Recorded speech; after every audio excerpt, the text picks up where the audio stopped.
BAFTA goes to Fable II. We've managed to grab Peter Molyneux, the man who incredibly made Fable and Fable II, brought it to us, which I, personally, for me, I kind of feel it was made for me. Because if I had to design a game myself, in my wish list, it would be Fable. Really? Well, I'm sure you're saying that because you're sitting there, but, you know, for me, trying to make it so that you felt like your sort of journey and experience was really important. And I really believe in that computer games can give us stories and emotions that, you know, no other medium can. And I know that there was a lot of joke about films and TV and stuff like that, but I really believe that there was something unique and different about computer entertainment. I genuinely believe that taking part as playing Fable II, you are the protagonist in your own action adventure film.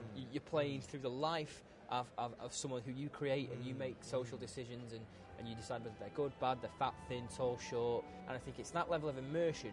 I think I want to thank you for that, and I think that that's why this game's won this award. I tell you what, there's a lot of joys of making computer games. I mean, there's the joy of, you know, the sense of accomplishment, the joy of winning awards, but actually speaking to someone who's played the game and enjoyed it, there's nothing like that feeling. What was your personally, you know, conscious sort of decision to make the leap from the first game to the second? What do you feel's really moved forward? Well, I mean, part of it was that it would have been so easy to just, you know, turn around and say, okay, let's do, you know, have more weapons and a bigger land, and, you know, let's extend the story by 2 hours. But for me, you know, I think we're trying to get somewhere, and that is to try and get people to feel emotionally engaged and to, you know, experience a story. As you said so well, you know, it felt like it was my story, and that's what we're trying to do. And that means not taking a little step in the sequel, but trying to take a big step.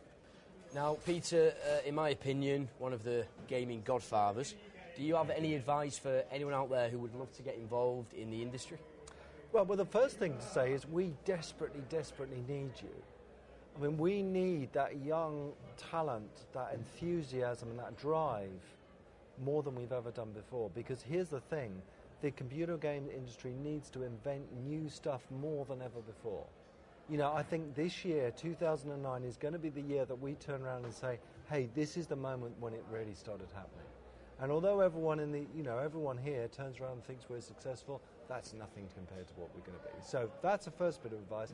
Get into the games industry. This is a great time to do that. Now, the way to do that is twofold. You can either go down the academic route, you can go to university, you can do a degree.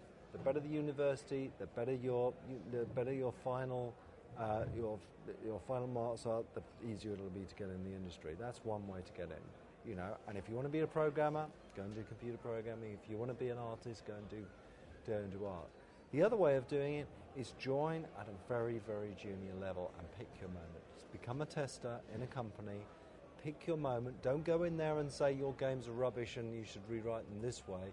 Go in there, choose your moment, and then just come up with a couple of very, very cute little ideas and try and find the person to show that to. And I think you'll be surprised at how quickly people rise up. I mean, a lot of people that I know that are senior people in the teams now started in that testing route.